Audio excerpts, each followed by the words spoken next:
With Australian-born activist and public interest commentator Robert Martin. Robert has been arrested, detained, and deported in his efforts to witness the conflict. Robert, thank you so much for joining me today.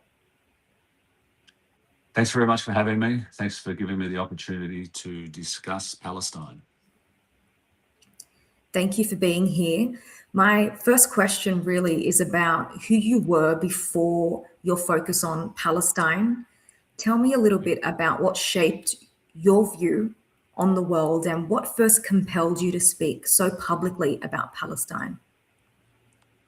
Well, I was this really ignorant Aussie that had a Palestinian mate who was my best mate, who told me about Palestine, how Israel was stealing its land, it was demolishing its homes, killing its people. And I'd come home to my comfortable lounge room, watch the TV, and the TV would completely contradict everything he said. And so we'd go back to work together the next day and have the same conversations, and it just lasted until 2014 came around. Israel started mowing the lawns. That's their own terminology, they call it, where they'll bomb the facilities, schools, and they'll kill thousands of people. And I started to investigate, and that was in 2014. And I started to realise that everything he had told me was so true. Was embarrassed that I had to, in the end, decide to go to the occupied territories to educate myself. So the only reason I ever went there was to find out the truth. Went to Jordan. Jordan's very close to Palestine. You go by a bus over Allenby Bridge, and I was on this bus. I was the only white guy on this bus. A lot of Arabs, Palestinians, Lebanese, all the different people. The bus stopped and Israelis got on, and they had chino pants, tight white T-shirts, guns on them, and they told everybody to get off the bus. And I wasn't in Palestine yet. I wasn't even in Palestine. And I was told, don't worry, you're okay. You just stay on the bus. And my mind's just gone, hang on. I'm someone that's visiting a country. The people that live in this country, they shouldn't have to get off the bus. And this was, as I said, before I got to the actual immigration border. And that was in Jordan. That was in Jordan, between Jordan and getting into Palestine, where the bus stops and they go through all of their luggage and they dehumanize them. And then when we got to the actual border, you could see all of these families lined up, the elderly, the young, the mums, the dads, the kids. They'd been there for hours. And the only reason they were there for hours because these young soldiers had decided that that's what was going to happen, because there was no hold-up. These soldiers were just talking. And they offered for me to go through an express aisle. I said, no, I couldn't have possibly have done that. I couldn't possibly have lived with me. So I sat with the Palestinians and just was blown away. And again, I wasn't in Palestine yet. And so you can just sort of feel the depravity of how the Palestinians are treated, even trying to go home. Take us back to 2014. The social media landscape was very different back then. Why was it so important for you to be there in person? The only way that I was going to educate myself was to see between my own eyes. I needed to see it with my own eyes, my own mind. I needed to experience the Palestinians. I needed to experience the Israelis. I needed to experience the villages, the life of all of them myself, because I didn't believe anybody that was writing. Nobody. There wasn't a writer out there that I felt that I could trust. Now there's dozens and dozens and dozens because, I know who they are. But that's why I was compelled to do it. And when you have a white privilege, and I was financially in a position where I could fly over there and take the time to do it, I felt an obligation to do it. And if I had figured out that I should go, decided not to go, I don't know how I would face my kids, because we try and teach our kids to find out the truth, speak the truth, help those in need. I had to lead by example, and it hasn't stopped. At the time, did you realize that your work would be a record for the Western world to see? No, I didn't. I didn't at all. I'll tell you a story. When I got to a place called Berlin, which is a little village, and it was renowned for a movie called Five Broken Cameras. People can Google it, because it was really, really important, because back then what the soldiers used to do is to break all the cameras and take all the evidence, because there was no such thing as the cloud, basically. That was before I got to Palestine. And so when I got to this village and then I started filming, and then we could upload onto Facebook. Look, one of the videos was like 2 minutes and it took like 25 minutes to upload, because, you know, the old days, it might have been an hour and 25 actually. And then we saw people looking at it, and the views went nuts, went crazy, to the point where the Israeli government knew that I was there. And then I realized I really do have a responsibility here. I can make a difference. And the difference I wanted to make was to educate those that are on the fence. I knew that I don't try and educate those hardcore Zionists. I have no interest. But those people that are not in the know, or they're sitting on the fence, there's so much we can do to help them believe, and then they become believers, and then they can help the Palestinians. How would you describe an activist's work, really, especially in this conflict? Okay, so my work is an activist. That's what I call myself. I'm not a journalist. You know, it's funny what people write online. You know, people have called me a doctor, a professor, and a historian. There's a Wikipedia page that says I'm 76 years old. It's got my face on it, but someone else, which is not me. I believe that a job of an activist is to get the voice of the voiceless heard. And so my job is to get the Palestinian voices. And so I'd much prefer that there be a Palestinian here sitting doing the interview. But we know what the process is. We know how it works. Unfortunately, the world, you know, they'll see me and they'll believe me a little bit more. But as an activist, my job is to make sure that the Palestinian voices are heard, but also that the Israeli voices are criticised and shown to be absolutely baseless. There's one story I did want to share with you, and it was my first day. I want to go back to that because I think it's really, really important, and it shows you what these Palestinians are like. We were at this village. My friend got a phone call. He had to go up to the top of the hill where there was play equipment. And in Berlin, there's only play equipment. It's a very small area. It's not like an oval. There's no grass or anything like that. There's like 3 bits of equipment. And the soldiers had gone up there to actually take it away because they want to provoke the Palestinians. They want to provoke them. And I said, I'll come. He said, no, no, no, you can't come. It's too dangerous. Well, I ended up in the front seat of the car. And as we got up to the top of the hill, there was an M16 pointing straight through the front window.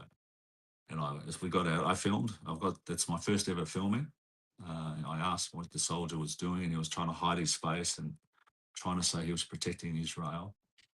But then all the Palestinians stood in front of me, and the soldiers were yelling at them, saying, you know, whatever they were saying, but the Palestinians didn't move. They were not going to move at all until something else was said, and they bolted.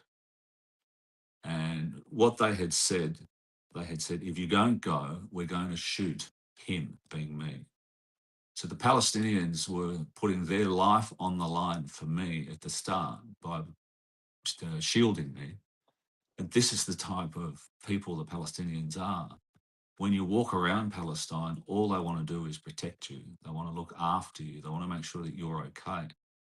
Back then, they didn't want any charity. All they wanted to do was to show you the truth and have you go and tell the world the truth. That's what they want activists to do. That's it. It's not really, today it is unfortunately raising money, but back then it was just to go and tell the world the truth. So, you know, people can make up their own mind and we can decolonize Palestine and have one state with equal rights for everybody. That's all they want. It's all they want, and it's really, really simple. And so that's, to me, what an activist job should be. Thank you for sharing that, Robert. And look, that was during 2014 and 2018. We're now in 2026. So while there's been a lot of coverage, what would you say right now is the greatest need that the people, at least the people that you've met with and spoken to, would need right now? Well, we really need the world governments to step in. The only thing that's ever going to stop Israel is the world government. The people that turn into people in Australia have become so much more pro-Palestine and, supporting the Palestinian cause, and they're embarrassed that they didn't realise what the Palestinians were going through. We need people to keep going. And it's so tiring. It's so tiring to keep doing. Since October 7, the organisers in Melbourne and Sydney and Brisbane and Canberra have been doing all of these marches. They did them weekly, and now they can't do them weekly because they're tired. And it's tough. It really, really is tough. But we need to also realise what the Palestinians are going through. They don't have a downtime. They do not have the downtime. And I think that we still need to capitalise on what's going on. Things like the Freedom Flotilla are very, very important. There are other organisations that people can actually join, like the APAN, or people can help sponsor kids through Olive Kids, or the Egyptians. There's Olive Kids. There's a few others, but people can look them up. It's not hard, but don't sit there thinking, what shall I do? Actually find out what you can do. Writing a letter to your local politician, go and hand it to them. You don't have to send it, you can go and hand it to them. And all of these little things put pressure on the politicians, because a politician's supposed to be working for us, but they don't tend to do that. They tend to work for what they want at the moment. And so if we can, during the voting, make sure that we vote properly, make sure that we are doing all of those things that have happened over the last 3 years, but reinvigorated, because Palestine's not going to go anywhere. Palestinians will go nowhere. And we just need to try and help them survive the time that they've got left there. After years of documenting the stories of the people that you've met and witnessing the conflict personally, is there a story or a moment that has stayed with you that you could share? There was one where I went to a village and all the children were limping. All the kids were limping. The 14, 15, 16-year-old kids were limping because the soldiers had decided to start shooting the kids in the sciatic nerve. That was a hobby because they get a bit bored, so they start to shoot the kids. And when you meet these kids, they give you a hug, they're very humorous, they're very courageous, but you know that there's a lot going on internally. I mean, you can't live in those areas. I used to get my hair cut a lot in there. You'd have a cigarette and a coffee, and that's how they live there. And there was a picture of this young kid on the wall, and I asked who it was, and it took him about a week to tell me that it actually was his nephew and his apprentice, and he was executed at the front of his shop. And they've all got stories. There's not a Palestinian that hasn't been affected by the Israeli occupation. There's not one. Not one. Even the unborn ones, they are also affected by it. I'm upset. I'm banned. I can't go back. I wish I could go back, so I have to try and find my work from here. But the Palestinians, if people can get there, go over there and help, because you can help in the occupied West Bank. You can go and do olive picking. It'll change your life. It will absolutely change your life. What is it that, if you could share with those Australians that perhaps aren't engaged with the conflict at all or don't have much knowledge on it, what would you hope that they understand about the human impact of the war and conflict? We as human beings, we all have issues. I would hate to think that there's people here in Australia that need help, and people know that they need help and choose not to. That's not the right thing to do. That's not the right thing to do. Try and make a difference in life. I believe it actually helps yourself mentally as well. I personally believe that, my journey with Palestine not only helped my life, but saved my life. And don't buy all these lies on the TV. Don't buy what the news is saying. Don't buy what Trump's saying. Do your research. Do some independent research. Do some digging. Speak to people like yourself. Watch shows like this of people that have actually been on the ground. Because coming from an ex-Christian, religious forced into me, believing that Israel was this beaming, peaceful place in the Middle East, and that the Palestinians were jihadists, to where I am today, where I went over there and completely changed my opinion. And it's more than my opinion. I actually saw it, so it's factual. to the point of actually converting to Islam. I mean, it's a massive turnaround. Now, I'm not asking everybody to do a turnaround like that, but I am asking them to use your brain. Don't just sit there and accept what you're seeing. Use your brain and make a difference in the world. You can make tax-deductible donations that can save lives. You can save lives, and it's very, very easy to do. Don't sit there and do nothing, because if you do, you're not a really good human being. Thank you so much, Robert, for sharing. And, your work speaks for itself. It's a reflection of your dedication for the voiceless in Palestine, and you've built an incredible following online. How can we stay connected with you? Well, my name's Robert Martin. Everything that I have on social media is my name. Robert Martin Palestine, Robert Martin Pal, Facebook's Robert Martin. I've never hidden behind a fake name. Very easy to come and find me. If people, people do threaten me occasionally, not very often these days, but I'm very easy to find. Google me, follow me, share my stuff. If you want, send me text messages through Instagram. I try and check them.